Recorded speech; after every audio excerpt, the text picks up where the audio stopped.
तो है ना, आज वाले टॉपिक के अंदर अपन डिफरेंट टाइप्स ऑफ फ्रैक्चर्स देखेंगे कि जो भी अलग अलग तरीके की बोन्स है ना, उन बोन्स के अंदर किस तरीके का फ्रैक्चर होता है। ठीक है।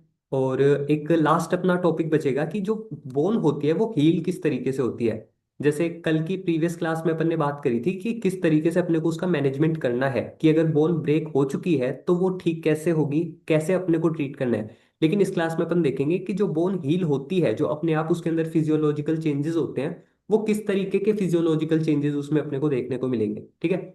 तो जैसे सबसे पहले फ्रैक्चर ऑफ डिफरेंट बोन्स है, तो उनके अंदर अपने को फोकस ये करना है कि अगर वो बोन की स्ट्रक्चर अपने को पता है, ठीक है, तो अपने को खुद इमेजिन ही कर लेना है कि वो बोन कहाँ से टूट सकती है, किस जगह से उसका फ्रेजाइल पॉइंट हो सकता है। ज्यादा तुम्हें एनाटॉमी रटने की जरूरत नहीं है, क्योंकि इधर से बहुत प्रोमिनेंट क्वेश्चन नहीं आते हैं। फ्रैक्चर ऑफ डिफरेंट बोन्स है ना, यहाँ से बहुत ज्यादा क्वेश्चंस नहीं आते। कुछ लिमिटेड क्वेश्चंस पूछे हुए हैं। लेकिन वही बात है कि अगर मान लो कोई दूसरी बोन से क्वेश्चन पूछा गया है, तो अपन ये नहीं कह सकते कि क्लेविकल से क्वेश्चन आएगा नहीं, है ना। तो बेसिक अपने को आइडिया होना चाहिए कि बोन का फ्रैक्चर किस जगह पे होता है। और अगर 5 नंबर में भी आ जाए तो अपन कॉमन एक क्राइटेरिया लेके चलेंगे, उस क्राइटेरिया के बेसिस पे अपन सारे आंसर कर पाएंगे। ठीक है। तो मैं इमेजेस से थोड़ा सा बहुत तुम्हें बता दूंगा जिन बोन्स के अंदर नीड होगी। जैसे सबसे पहले क्लेविकल। इतनी सारी थ्योरी से इसके अंदर डरना नहीं है अपने को, क्योंकि उसके अंदर है ना लिमिटेड बात ये सिर्फ हाईलाइटेड वाली है कि मीडियल कहाँ से फ्रैक्चर हो रही है, क्लेविकल वगैरह, है ना, स्केपुला कहाँ से फ्रैक्चर हो रही है, ये सब बातें। एक बार मैं डायग्राम के थ्रू तुम्हें बता देता हूँ कि कौन सी चीजें अपने को थोड़ी सी फोकस करने वाली रहेंगी। दिख रही है स्क्रीन? डायग्राम अपीयर हो रहा है? यस यस बोल। बोल। ओके, चलो इसकी टाइमिंग तो ठीक हो गई अपनी अब, है ना। तो स्केपुला जो होता है वो 4 लोकेशन से ब्रेक हो सकता है। तो स्केपुला के डायग्राम से अपने को इसके वीक पॉइंट्स पता चल रहे हैं थोड़े बहुत कि किस जगह से ब्रेक हो सकता है। जैसे सबसे पहले मान लो ये एक्रोमियन प्रोसेस है ना। ये बाहर की तरफ निकला हुआ होता है, अपने को पता है, अपन ने स्केपुला देख रखी है ना। ये बाहर की तरफ प्रोजेक्टेड होता है। अब बाहर की प्रोजेक्टेड होने की वजह से, जैसे मान लो कोई एक स्ट्रक्चर इमेजिन करके देख लो तुम, एक फ्लैट सरफेस है, उसके ऊपर एक इस तरीके से अगर कोई चीज बाहर निकली हुई है, तो अगर इसके ऊपर हल्का सा किधर से भी फोर्स लगेगा तो इस चीज के टूटने के चांसेस बढ़ जाते हैं। तो एक्रोमियन प्रोसेस ब्रेक हो सकता है स्केपुला के अंदर सबसे पहले तो। इसके जैसा ही पीछे की साइड एक और प्रोसेस लोकेटेड होता है, वो कौन सा होता है? Coracoid process. ठीक है। तो अगर आगे एक्रोमियन तो पीछे की साइड में कोरेकोइड प्रोसेस होता है, ये भी ब्रेक हो सकता है। दो चीजें अपने पास में ये हो जाएंगी। एक होती है स्केपुला की बॉडी, यानी कि जो कंप्लीट फ्लैट सरफेस है। तो ये प्लेट की तरह हो गया एक तरीके से। अगर प्लेट मान लो सीधी गिर जाती है तो उसके अंदर कहीं पे भी क्रैक आ सकता है, इधर से भी और इधर से भी। तो इस पूरी बॉडी के अंदर भी फ्रैक्चर अपने को देखने को मिल सकता है। ठीक है। और एक जो एक्स्ट्रा चीज बचती है वो होती है इसकी नेक वाला पार्ट। मतलब इस पॉइंट के ऊपर जहां से ये एक्सटेंड बॉडी से अपने पास में ये प्रोसेसेस बन रहे हैं, तो इस नेक पोर्शन के अंदर भी फ्रैक्चर देखने को मिल सकता है। तो ये अपने स्कैपुला के अंदर डिफरेंट लोकेशंस रहेंगी फ्रैक्चर की।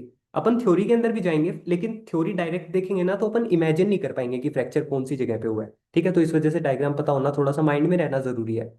जरूरी नहीं है कि तुम्हें इसकी पूरी एनाटॉमी पता हो। यही चीज तुम्हें पूरी सर्जरी के अंदर फॉलो करनी है, कि तुम्हें एनाटॉमी पूरी पता हो, ये चीज जरूरी नहीं है। बस तुम्हें मेनली जहां पर वो डिजीज देखने को मिल रही है उससे रिलेटेड टर्म्स अगर कोई आ रही है ना, तो ये माइंड में क्लैरिटी रखो, तुम्हें उतनी फिजियोलॉजी या फिर उतनी एनाटॉमी पता हुई होनी चाहिए। जैसे मान लो अगर गोल ब्लैडर से रिलेटेड तुम डिजीज पढ़ते हो, तो तुम्हें ये पता होना चाहिए कि लीवर के पास में गोल ब्लैडर सिचुएटेड है, बिलियरी ट्रैक्ट क्या होता है, किधर से कौन सी ट्यूब निकल के आती है, कौन सी डक्ट किसके अंदर मिलती है और क्या बनता है। ठीक है। बेसिक फिजियोलॉजी और एनाटॉमी पता होना जरूरी है, ज्यादा डिटेल में मत घुसना किसी भी टॉपिक की एनाटॉमी में। स्केपुला वाले हो गए। एक सेकेंड। नेक्स्ट। स्केपुला के अलावा जैसे अपने पास में नेक्स्ट आती है ह्यूमरस। इस ह्यूमरस के अंदर देखो अपने को पता है, एक तो हेड हो गया है। ह्यूमरस के अंदर काफी सारे पोर्शंस है। जैसे हेड। अरे, ठीक है। ह्यूमरस के अंदर सबसे पहले तो उसका हेड डैमेज हो सकता है।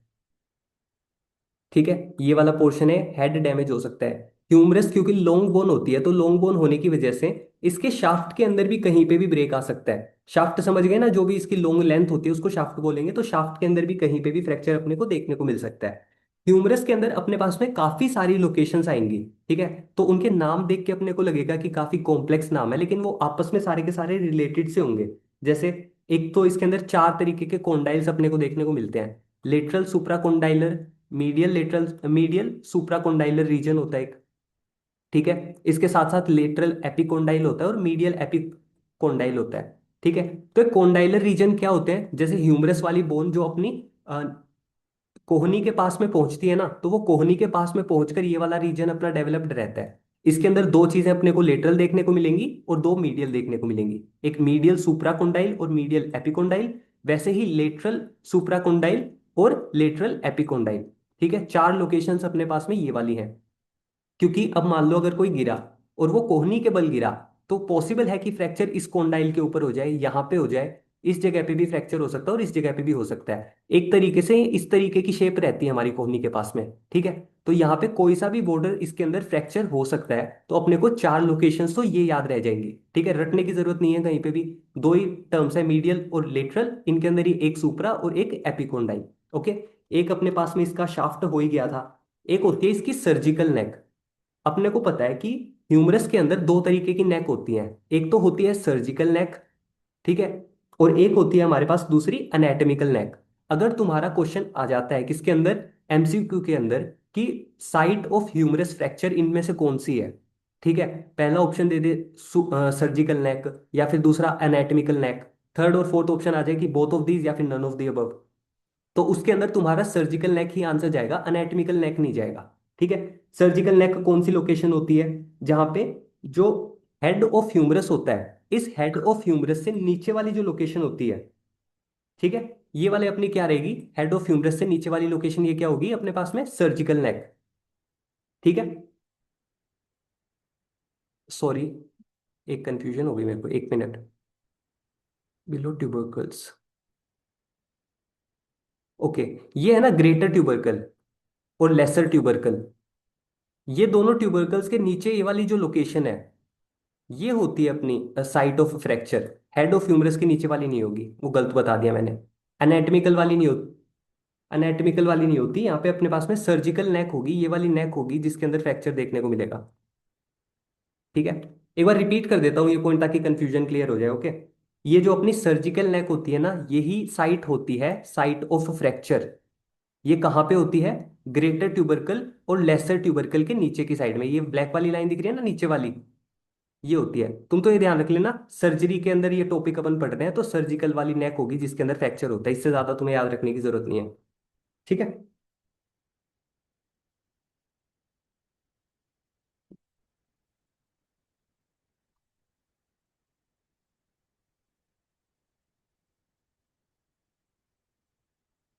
इसके अलावा अपने पास में दो बोन्स होती हैं, रेडियस और अल्ना। रेडियस और अल्ना के अंदर देखो, जैसे ये वाली दोनों बोन्स हैं, ये आपस में भी अटैच्ड होती हैं। इसके साथ साथ इनका एक अटैचमेंट अपना कोहनी के पास में भी अपने को देखने को मिलेगा, और एक नीचे की ओर भी ये कनेक्शन अपन देखते हैं। ठीक है, तो अल्ना और रेडियस के अंदर अपने पास में वेरियस कंडीशंस रहेंगी। कुछ कंडीशन के अंदर अपना ये वाला जॉइंट होता है वो डिसलोकेट हो जाएगा, यानी कि अल्ना यहाँ से खुल जाएगी।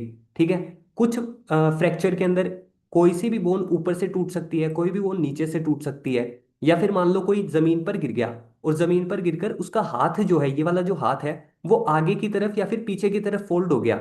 ऐसे होता है ना कि अगर पाम की तरफ से प्रेशर लग के वो गिरा है, तो हथेली बाहर की तरफ भी फोल्ड होके टूट सकती है हड्डी, और अंदर की तरफ फोल्ड होके भी टूट सकती है। ये वेरियस कंडीशंस अपन देखेंगे रेडियस और अल्ना के अंदर। ठीक है, उसके अंदर अपने को लोकेशंस याद रखनी पड़ेगी कि किस टाइप के फ्रैक्चर के अंदर लोकेशन ऑफ फ्रैक्चर क्या है। ठीक है, वो वहां पे अपन एक एक बोन के अंदर सेपरेटली देख लेंगे।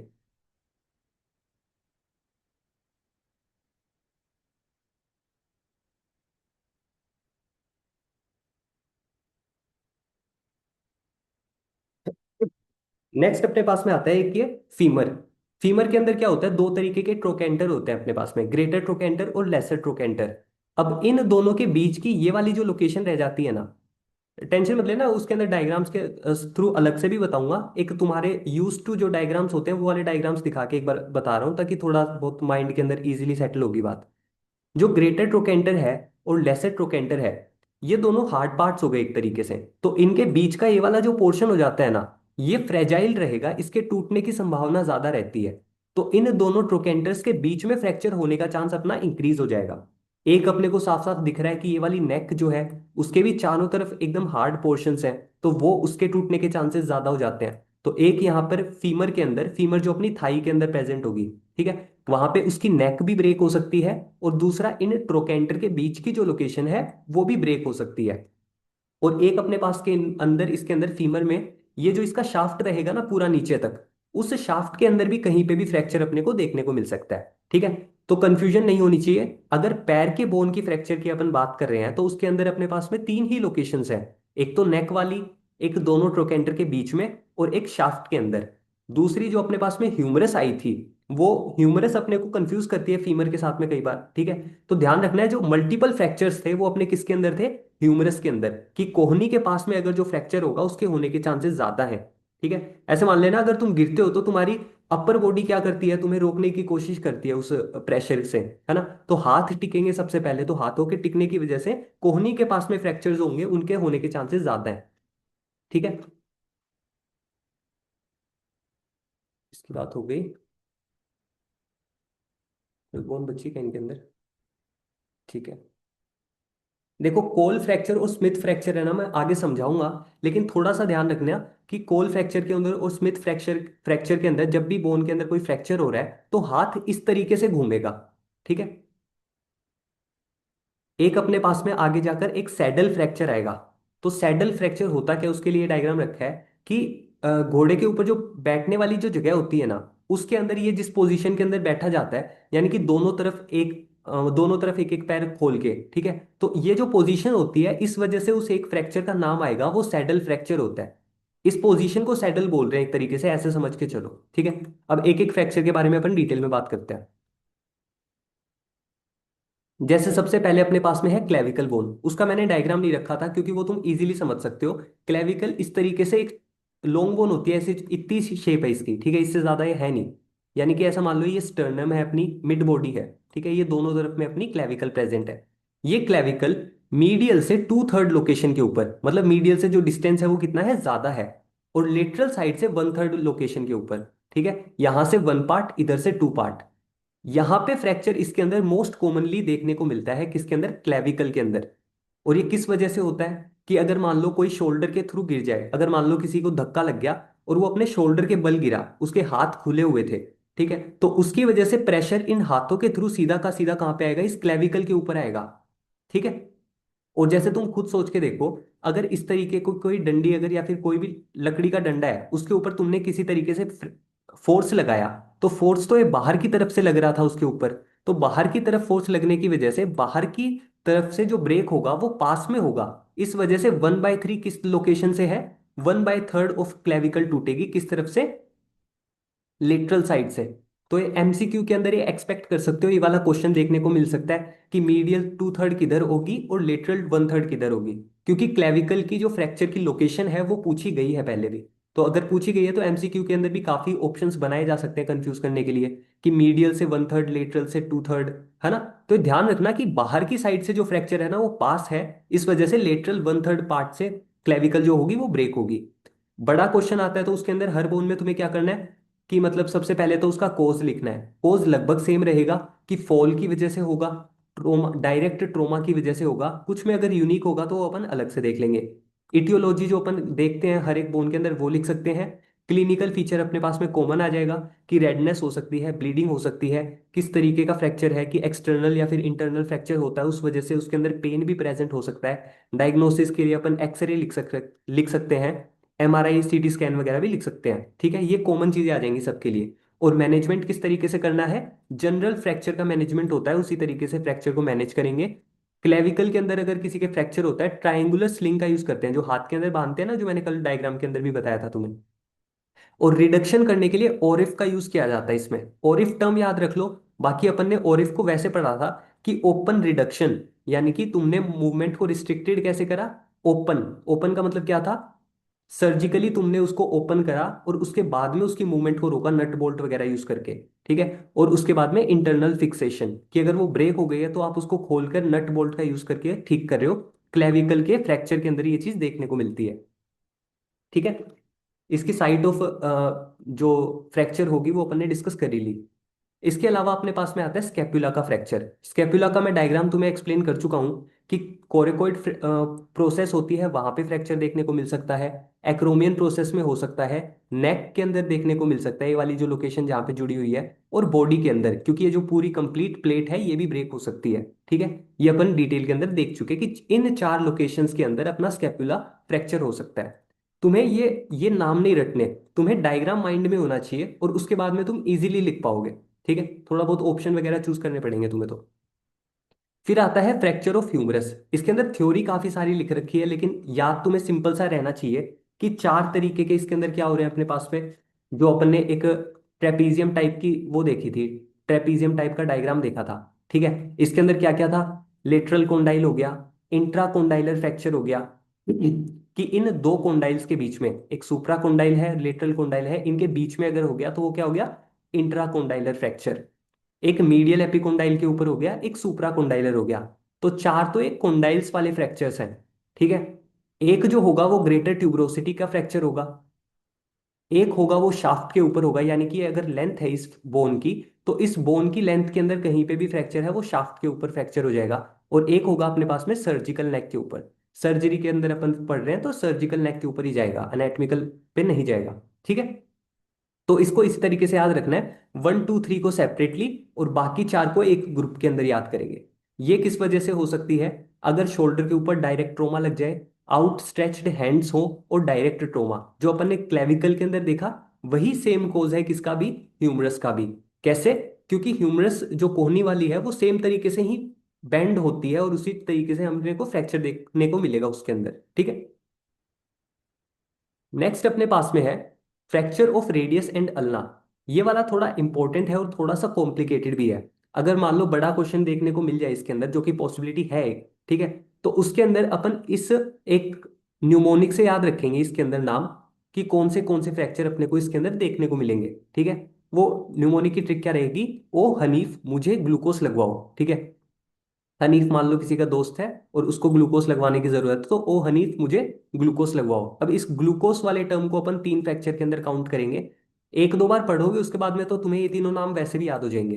ठीक है, एक होता है गैलेजी फ्रैक्चर, एक होगा कोल्स फ्रैक्चर, और एक होगा स्मिथ फ्रैक्चर। ठीक है, कोल और स्मिथ को तो मेरे माइंड में ऐसे रहता है थोड़ा सा, जैसे क्रिकेटर वगैरह होते हैं तो यहाँ पे चोट लगने के चांस रहते हैं उनके। ठीक है, जो फोर आर्म होता है उसके ऊपर बॉल लगने के चांस होते हैं, और उससे दो क्रिकेटर याद रख सकते थे, कोहली और स्मिथ। ठीक है, ये कोल फ्रैक्चर और स्मिथ फ्रैक्चर हो गए। एक होता है अपने पास में गैलेजी फ्रैक्चर। ओ हनीफ में कौन से हैं, एक होता है ओलेक्रेनॉन प्रोसेस ऑफ अल्ना, जो अपने पास में अल्ना है। अल्ना का ये वाला जो प्रोसेस होता है जो कि ह्यूमरस को होल्ड करता है, मतलब ये समझ में तो आ रहा है ना, रेडियस अल्ना कौन सी बोन्स हैं जो अपने फोर आर्म के अंदर प्रेजेंट होती हैं। फोर आर्म के अंदर जो अपना थंब की साइड में जो होती है ना बोन, जैसे ये अगर तुम्हारा हाथ है, इसके अंदर ये थंब है।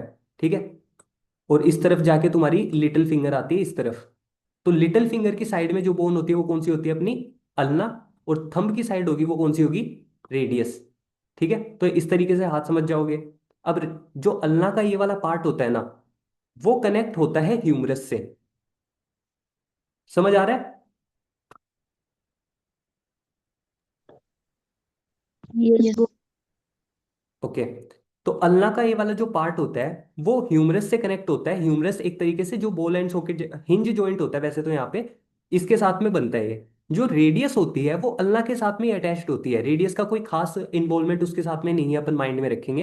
अपन क्लियरली इतना माइंड में रखेंगे कि रेडियस अल्ना के साथ जुड़ी हुई है और अल्ना ह्यूमरस के साथ कनेक्टेड है, एक कैविटी प्रेजेंट है, उस कैविटी के अंदर आकर ह्यूमरस अटैच हो रही है। ठीक है, और एक ये फोर्थ लोकेशन है, यानी कि दोनों बोन्स नीचे से फ्रैक्चर हो सकती हैं। अब ये चारों समझो कौन सी चीजें हैं। वन वाला डायग्राम अपने को देखने को मिल रहा है कहाँ पे है। ठीक है, वन में क्या है, ओलेक्रेनोन प्रोसेस के अंदर फ्रैक्चर हो गया। तो ऐसे समझ के देखो कि कोई भी स्पून है एक तरीके से, इस तरीके की स्पून मानो। ठीक है, तो अब ये स्पून है, इस स्पून को अगर तुम मान लो लकड़ी की या फिर किसी मिट्टी की स्पून मान लो एक बार, अगर तुम इसको जमीन पे देके मारोगे यहां से, तो इसके अंदर यहाँ पे क्रैक आ सकता है एक तरीके से। ठीक है, तो वही चीज यहाँ पे अल्लाह के साथ में हो गई, कि कोहनी के बल कोई गिरा तो उसकी वजह से अल्लाह के अंदर ये जो स्पून टाइप का स्ट्रक्चर बना हुआ था इसमें क्रैक हो गया। तो ये क्रैक होने की वजह से ये जो ऊपर वाली बोन है वो हट सकती है अपनी जगह से। तो सबसे पहला फ्रैक्चर अपने को यहाँ पे कौन सा दिखेगा, ओलेक्रेनोन प्रोसेस के अंदर। ठीक है, एक fracture of the head of the radius, जो यहाँ पे रेडियस बोन अटैच्ड है इस अल्ना के साथ में, उस रेडियस का हेड डैमेज हो सकता है, या फिर उसकी नेक भी डैमेज हो सकती है, क्योंकि ये छोटी बोन है। अब इसके पास में यहाँ पे जो नेक लोकेटेड है, रेडियस की दोनों चीजें डैमेज हो सकती हैं, रेडियस की हेड भी और साथ साथ उसकी नेक भी। ठीक है। एक होता है fracture of the four arm bone. Four arm bone के अंदर ये जो रेडियस और अल्ना होती हैं, ये दोनों मिलकर ही फोर आर्म बोन कहलाती हैं। ठीक है। तो अगर ये दोनों ही आगे से ब्रेक हो गई तो इसको क्या बोलेंगे, fracture of the four arm bone. इसके अंदर दोनों टूट जाएंगे। ठीक है। अब जो बाकी के आते हैं अपने पास में, मोन्टेजिया फ्रैक्चर, गैलेजी फ्रैक्चर, कोल्स फ्रैक्चर और स्मिथ फ्रैक्चर, उसको थोड़ा सा एक साथ याद रखने की कोशिश करेंगे अपन। ठीक है। सेकेंड, क्लियर नहीं दिख रहा होगा ऐसे ना। जैसे ये जो मोन्टेजिया फ्रैक्चर है ना, इसको अपन एक अलग तरीके से याद रखेंगे। बाकी के जो तीनों आएंगे, वो बाकी तीनों के अंदर सेम बोन का फ्रैक्चर अपने को देखने को मिलेगा। ठीक है। ये बात अभी मतलब फर्स्ट टाइम सुनने पे इतना ना समझ में आए, सारी डिस्कस करने के बाद में सेम बात रिपीट करूंगा, तब बताना याद हुआ कि नहीं हुआ। ठीक है। जैसे सबसे पहले मोन्टेजिया फ्रैक्चर है। मोन्टेजिया फ्रैक्चर में ऐसे थोड़ा सा एक नाम ध्यान में रखो जरा। ठीक है, मर्द करके याद कर लो, MURD। ठीक है। ये कैसे याद रखेंगे अब इसके अंदर, जैसे एम से तो मोन्टेजिया फ्रैक्चर अपने को याद रह जाएगा कि मोन्टेजिया फ्रैक्चर मर्द वाला है। ठीक है। मोन्टेजिया वर्ड बोल के तुम्हारे माइंड में माउंटेन वर्ड आ सकता है। ठीक है, माउंटेन वर्ड से ही याद रखो कि माउंटेन पे कौन हिल क्लाइंबिंग करके आ रहा है, कि कोई मर्द है और वो माउंटेन पे क्लाइंब कर रहा है, तो उससे मर्द वाली अपने को न्यूमोनिक माइंड में रहनी चाहिए। ठीक है। अब इस मोन्टेजिया फ्रैक्चर में कौन सी बोन फ्रैक्चर हुई, यू वाली बोन फ्रैक्चर हुई। यू वाली यानी कि अल्ना बोन के अंदर फ्रैक्चर देखने को मिलेगा। अब अल्ना फ्रैक्चर हुई है, अल्ना नीचे वाली बोन होती है, तो बोन के फ्रैक्चर होने के साथ साथ जो रेडियस थी, जिसका हेड इसके अंदर जुड़ा हुआ था, तो अगर ये बोन यहां से फ्रैक्चर हो गई तो इसका हेड है वो अपनी जगह से हट जाएगा, तो रेडियस क्या हो जाएगी, डिसलोकेट हो जाएगी। ठीक है। अब अगर मान लो इस तरफ इसका हेड था, अगर ये डिसलोकेट होना है तो अल्ना के पास में फ्रैक्चर प्रेजेंट होना चाहिए। तो कौन सी जगह पे फ्रैक्चर होगा, upper one third of ulna के ऊपर ये फ्रैक्चर देखने को मिलेगा। लोअर वन थर्ड नहीं है, ये कौन सा है, अपर वन थर्ड है। ठीक है। क्योंकि अगर मान लो सीधा हाथ, अगर अपन एनाटॉमिकल डायग्राम देखते हैं किसी भी चीज का, कोई भी डायग्राम वगैरह की अपन बात करते हैं तो एनाटॉमिकल पोजीशन के अंदर बात करते हैं। अगर कोई पर्सन खड़ा हुआ है इस तरीके से, अपने पास में डायग्राम अवेलेबल है, ठीक है, तो इसके अंदर यहाँ पे उसकी एल्बो होगी। ठीक है। और ये वाला जो फ्रैक्चर अपना देखने को मिल रहा है अपने को, कहाँ पे देखने को मिल रहा है, इस जोन के अंदर देखने को मिल रहा है। तो ये अल्ना अपर वन थर्ड है या लोअर वन थर्ड है, पता चल रहा है ना। तो ये अपर वन थर्ड के अंदर अल्ना का फ्रैक्चर अपने को देखने को मिलेगा। इसके साथ ही रेडियस जो है वो डिसलोकेट हो जाएगी। तो इस ट्रिक का क्या रोल है कि मोन्टेजिया वाले के अंदर अल्ना का फ्रैक्चर होगा और जो रेडियस है वो क्या हो जाएगी, डिसलोकेट हो जाएगी। ठीक है। अगर अपन ने ये भी चीज याद रख ली ना, तो इससे अपने बाकी के तीन जो है वो अपने आप क्लियर हो जाएंगे। क्योंकि यहाँ पे अपने को RD से याद हो गया कि किसका डिसलोकेशन हुआ, रेडियस का डिसलोकेशन हुआ और अल्ना का फ्रैक्चर हुआ।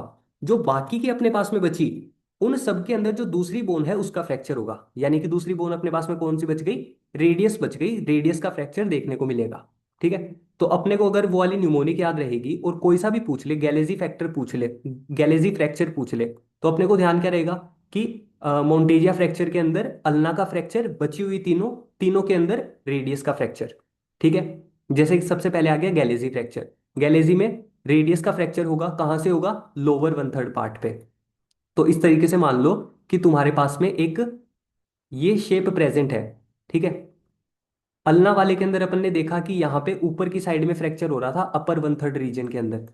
ठीक है। वो अपने को उसके अंदर किस तरीके से हुआ, क्या हुआ, वो डिटेल में बता दिया मैंने। तो अल्ना के अंदर अपर वन थर्ड के अंदर फ्रैक्चर हुआ, बचा रेडियस, तो रेडियस में जब फ्रैक्चर होगा तब कहाँ पे होगा, लोअर वन थर्ड रीजन के अंदर होगा। ठीक है। रेसिप्रोकल कर देंगे कि अगर एक में अपर है तो दूसरे के अंदर लोअर फ्रैक्चर होगा। और ये कौन किस चीज का फ्रैक्चर होता है, रेडियो अल्नर ज्वाइंट का फ्रैक्चर ही अपने को देखने को मिलता है। ठीक है। ये हो गया अपने पास में गैलेजी फ्रैक्चर। इसके बाद में आता है अपने पास में कोल्स फ्रैक्चर और स्मिथ फ्रैक्चर। कोल और स्मिथ को कैसे याद रखेंगे, जो मैंने तुम्हें पहले ट्रिक बताई, कोहली और स्मिथ वाली होती है ये बात। ठीक है। अगर तुम क्रिकेट देखते हो तो बढ़िया है, तुम्हें याद इजीली हो जाएगा, नाम भी सुना हुआ है तो भी काफी है। कोल से कोहली और स्मिथ से हमारे पास है स्मिथ, जो दूसरा बैट्समैन हो गया। अब इसकी मेरी तो ये ट्रिक थी कि जो कोहली था उसके मतलब लास्ट उसने जितने भी मैच खेले थे वो आउटसाइड में, मतलब आउटसाइड ऑफ होती है जो कि बाहर की तरफ मारता है बैट्समैन, ठीक है। तो बाहर की तरफ मारने की वजह से वो बॉल टच होके बार बार कैच आउट हो जाता था कोहली, ठीक है। तो आउटसाइड ऑफ में वो मारता था तब वो कैच आउट हो रहा था हर बार।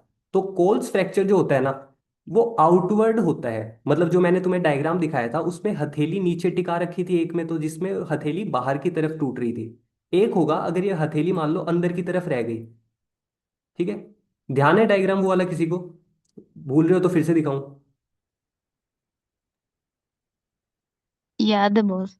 ठीक है। तो अगर हथेली बाहर की तरफ होगी तो वो वाला अपने पास में आएगा कोल फ्रैक्चर, और हथेली अगर अंदर की तरफ रहेगी तो वो होगा स्मिथ फ्रैक्चर। तो दोनों एक दूसरे के रेसिप्रोकल हैं। कोई सा भी एक याद रख लेना, बचा हुआ दूसरा स्मिथ फ्रैक्चर हो जाएगा, ठीक है। और इनके अंदर भी देखो कौन सी बोन का फ्रैक्चर हो रहा है, रेडियस बोन का फ्रैक्चर हो रहा है। तो अपने को पूरा का पूरा डिटेल के अंदर ना पढ़ना पड़े बार बार, जब अपन रिवाइज करें 1 मिनट के अंदर तुम्हें आना है इस टॉपिक के ऊपर। सिर्फ ये देखना है कि हाँ, एक के अंदर तो अपना जो ये मोन्टेजिया फ्रैक्चर है इसके अंदर अल्ना का फ्रैक्चर हुआ, बाकी तीनों के अंदर रेडियस का फ्रैक्चर होगा। एक में अपर वन थर्ड, एक में लोअर वन थर्ड। कोल फ्रैक्चर आउटसाइड की तरफ है, बचा स्मिथ फ्रैक्चर वो इनसाइड की तरफ है, ठीक है। एक होता है अपने पास में कार्पल टनल सिंड्रोम। इसके अंदर जो अपन ने कोल फ्रैक्चर के बारे में बात करी है ना, जिसके अंदर हाथ बाहर की तरफ मुड़ा और उसके बाद में फ्रैक्चर हुआ उस बोन के अंदर, तो उसी की वजह से जो मीडियल नर्व होती है वो कंप्रेस हो जाती है। दिखाता हूं तुम्हें एक बार।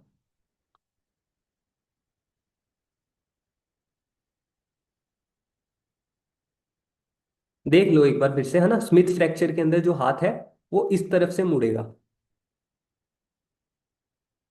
हाँ। कार्पल टनल सिंड्रोम के अंदर ये जो बोन है, यहां पे अपने को फ्रैक्चर देखने को मिला था, ठीक है। अब इस फ्रैक्चर की वजह से जब ये फ्रैक्चर हील होगा तो यहाँ के जितने भी लिगामेंट्स वगैरह हैं या फिर यहाँ के जितने भी टिश्यूज हैं उनके अंदर इन्फ्लामेशन हो जाएगा। अब इन्फ्लामेशन की वजह से जो, ये मान लो कि मैं इसका लेटरल सेक्शन दिखा रहा हूँ, ठीक है, यहां से कट करके लेटरल सेक्शन दिखा रहा हूँ इस जगह पे। तो ये तुम्हारी बोन थी, इसके अंदर यहाँ पे वेरियस टिश्यूज प्रेजेंट थे, और यहाँ से अपने पास में एक नर्व आ रही थी जो कि थी मीडियल नर्व। लेकिन फ्रैक्चर होने की वजह से इस जगह पे अपने पास में क्या हो गया, इन्फ्लामेशन हो गया। इन्फ्लामेशन जब हुआ तो उसकी वजह से जो कैविटी थी ये पतली हो गई। पतली होने की वजह से ये कैविटी क्या करेगी, यहां से जो मीडियल नर्व पास हो रही थी इस मीडियल नर्व को कंप्रेस कर देगी, दबा देगी। और इसके कंप्रेशन की वजह से यहाँ पर पेन इंक्रीज होगा। कौन सा फ्रैक्चर था ये? कोल्स फ्रैक्चर था। और कोल्स फ्रैक्चर के अंदर कौन सी नर्व अफेक्ट हुई? मीडियन नर्व अफेक्ट हुई। इतनी ही चीज अपने को याद रखनी है किसके अंदर, कोल्स ये कार्पल टनल सिंड्रोम के अंदर। क्योंकि कार्पल टनल के अंदर कौन सी, ये जो कार्पल्स वाला रीजन होता है वो रीजन अफेक्ट हुआ है, ठीक है। वापस आओ इस पे, कि फ्रैक्चर किस वजह से हो सकता है। अपन ने क्या होता है ये तो देख लिया। Post fracture swelling with in the carpal tunnel increases pressure on the medial nerve, कि इन्फ्लामेशन वहां पे हुआ। फ्रैक्चर के बाद की स्वेलिंग है, इन्फ्लामेशन फ्रैक्चर के बाद में होगा, उसकी वजह से प्रेशर इंक्रीज होगा किस पर, मीडियल नर्व पर। और उसके बाद में malunion of the radius can alter wrist anatomy, यानी कि वहां पे रेडियस का भी अपने को फ्रैक्चर पता है कि अगर कोल्स टनल सिंड्रोम हो, वो कोल्स फ्रैक्चर हुआ था तो रेडियस के अंदर भी डैमेज हो रहा था। तो रेडियस जब हील हो रही है तो जो रिस्ट है उस रिस्ट की अनैटमी अफेक्ट हो सकती है, और उस अनैटमी के अफेक्ट होने की वजह से ही वो मीडियल नर्व ज्यादा दबेगी, ठीक है। तो उसकी वजह से कार्पल टनल सिंड्रोम देखने को मिलेगा। एक अपने पास में आता है fracture of femur. Femur bone के अंदर मैंने तुम्हें तीन लोकेशंस बताई थी, एक नेक के ऊपर डैमेज हो सकता है, एक इंटर ट्रोकेंट्रिक, यानी कि जो ग्रेटर ट्रोकेंटर और लेसर ट्रोकेंटर था उन दोनों के बीच में फ्रैक्चर देखने को मिल सकता है, और एक होगा फ्रैक्चर ऑफ द शाफ्ट। क्योंकि थाई के अंदर बात कर रहे हैं तो थाई में तीन तरीके की लोकेशन के ऊपर ही डैमेज होगा ये भी फॉल की वजह से हो सकता है। ओस्टियोपोरोसिस भी इसका एक कारण है। ओस्टियोपोरोसिस होता है जो कि जनरली फीमेल्स के अंदर देखने को मिलता है आफ्टर मीनोपोज, क्योंकि जो मतलब बोन्स की डेंसिटी को मेंटेन करने में मदद करते हैं जो हॉर्मोन्स, वो आफ्टर मीनोपोज हॉर्मोन्स कम हो जाते हैं। तो बोन्स की जो डेंसिटी होती है ना वो डेंसिटी कम हो जाती है, तो ओस्टियोपोरोसिस हो जाएगा। बोन की डेंसिटी कम हो गई तो इजीली ब्रेक हो सकती है बोन, ठीक है। इस वजह से फीमर के फ्रैक्चर का मेजर कोज बताया गया है ओस्टियोपोरोसिस, ठीक है। इसके बाद में आता है फ्रैक्चर ऑफ पटेला। पटेला अपने पास में क्या होता है कि जो अपने नी जॉइंट होता है, नी के अंदर जो नी कैप होती है उसको पटेला बोलते हैं। अगर उस नी जॉइंट के ऊपर डायरेक्ट कोई ट्रोमा होता है तो डायरेक्ट ब्लो की वजह से भी ये फ्रैक्चर हो सकता है। फॉल की वजह से भी हो सकता है, किसी व्हीकल के एक्सीडेंट में भी देखने को मिल सकता है, और ट्रोमेटिक इंजरी की वजह से भी फ्रैक्चर ऑफ पटेला हो सकता है। ठीक है। नेक्स्ट है shaft of tibia and fibula. अब सबसे, जो टीबिया और फिब्यूला है, जंघा के अंदर होने वाली अस्थियां हैं दोनों, ठीक है, जो अपने को पैर के अंदर बॉटम में दिखती हैं। उनके अंदर डायरेक्ट इंजरी या फिर इनडायरेक्ट इंजरी से, सबसे सिंपल वाला है, इसके अंदर मल्टीपल लोकेशंस नहीं है, इनके अंदर सिर्फ शाफ्ट के अंदर ही देखने को मिलेगा। मतलब ये अगर पैर है, ठीक है, इस तरीके से अगर पैर है, जो टो की तरफ होती है वो कौन सी होती है? टीबिया। और जो लिटिल फिंगर की तरफ होगी पैर के अंदर वो कौन सी होगी? फिब्यूला। इनके अंदर हेड का या फिर और किसी चीज का इन्वॉल्वमेंट नहीं है, इनके सिर्फ शाफ्ट के अंदर देखने को मिलता है fracture most of the time. ठीक है। तो टीबिया और फिब्यूला में कहाँ पे होता है? शाफ्ट के अंदर होता है, इसमें ज्यादा देखने वाली बात है ही नहीं, इसको स्किप कर सकते हो बाकी। फिर आता है important pelvic fracture. Pelvic fracture के अंदर एक लोकेशन मैंने तुम्हें बताया था कि सबसे पहले डायग्राम समझो, कि जो पेल्विक बोन होती है उसके अंदर एक तो ये वाली जो स्ट्रक्चर्स होते हैं, बटरफ्लाई शेप बनी हुई है, ठीक है, ये यहां से फ्रैक्चर हो सकती है। एक लोकेशन होती है इसके, है ना, बाहर की तरफ प्रोजेक्शंस निकली हुई होती हैं, इन बाहर की तरफ निकली हुई प्रोजेक्शंस के अंदर भी फ्रैक्चर हो सकता है, ये भी टूट सकते हैं। ठीक है। एक ये नीचे की तरफ वाली जो लोकेशन है, ये भी क्या है? इसको बोलते हैं इस्चियोप्यूबिक रेमाई। रेमाई का मतलब ही होता है कि एक तरीके से बटरफ्लाई टाइप की जो स्ट्रक्चर बन रही है ना, ये रेमाई है। ठीक है। ये वन वन जहाँ पे लिखा हुआ है ना, ये सारी की सारी इस्चियोप्यूबिक रेमाई है। इनके अंदर जो फ्रैक्चर होगा वो कौन सा होगा? इलियोप्यूबिक रेमाई फ्रैक्चर। इसको स्ट्रेडल फ्रैक्चर भी बोलते हैं। स्ट्रेडल फ्रैक्चर क्यों बोलते हैं, वो मैंने जो हॉर्स वाला तुम्हें डायग्राम दिखाया, उस पोजीशन के अंदर बैठने की वजह से, अगर मान लो कोई हॉर्स राइडिंग करता है, तो डायरेक्ट ट्रोमा की वजह से ये वाली जो भी प्लेट्स हैं उनके अंदर फ्रैक्चर देखने को मिल सकता है। और इनमें जब फ्रैक्चर होगा तो उसको क्या बोलेंगे? स्ट्रेडल फ्रैक्चर बोलेंगे। ठीक है। अब इस स्ट्रेडल फ्रैक्चर की एक यूनिक बात यह है कि इस फ्रैक्चर के साथ साथ में यूरेथ्रा और ब्लैडर जो होते हैं उनके अंदर भी डैमेज हो सकता है। ठीक है। क्योंकि जो भी यूरेथ्रल पासेज है वो सारा का सारा इसके थ्रू ही प्रोटेक्टेड होता है, लेकिन स्ट्रेडल फ्रैक्चर के अंदर यूरेथ्रा जो होती है वो डायरेक्ट ट्रोमा को सहन करती है इस जगह पर। ठीक है। तो जब तुम पढ़ोगे ना यूरेथ्रा यूरेथ्रा के अंदर होने वाली इंजरीज, यूरेथ्रा वाले चैप्टर के अंदर, तब वहां पे उसका एक कोज देखने को मिलेगा, स्ट्रेडल फ्रैक्चर। ठीक है। तो ये हो गया अपना इस्चियोप्यूबिक रेमाई फ्रैक्चर। ये पेल्विस का पहला फ्रैक्चर पढ़ा तुमने कि इन इन लोकेशंस पे हुआ। एक होता है इलियक विंग फ्रैक्चर, ये जो बाहर वाला विंग है इलियम के अंदर, वो इलियक विंग फ्रैक्चर होगा। एक होता है एसिटाबुलर फ्रैक्चर। एसिटाबुलम क्या होता है इसके अंदर? मतलब जो हिप जॉइंट होता है, हिप जॉइंट के अंदर फीमर आके यहाँ पे कनेक्ट होती है, और फीमर इस बोन के अंदर जहां पे कनेक्ट होती है उस लोकेशन को क्या बोलते हैं? एसिटाबुलम बोलते हैं। उस एसिटाबुलम के अंदर आकर फीमर अटैच होती है। ठीक है। तो इस कैविटी के अंदर अगर कोई फ्रैक्चर हो जाए, तो वो वहां पे अगर कैविटी में फ्रैक्चर होगा तो ये जो बोन है ये यहाँ से हट जाएगी। तो इसी वजह से कौन सा फ्रैक्चर हो जाएगा? एसिटाबुलर फ्रैक्चर हो जाएगा। ठीक है।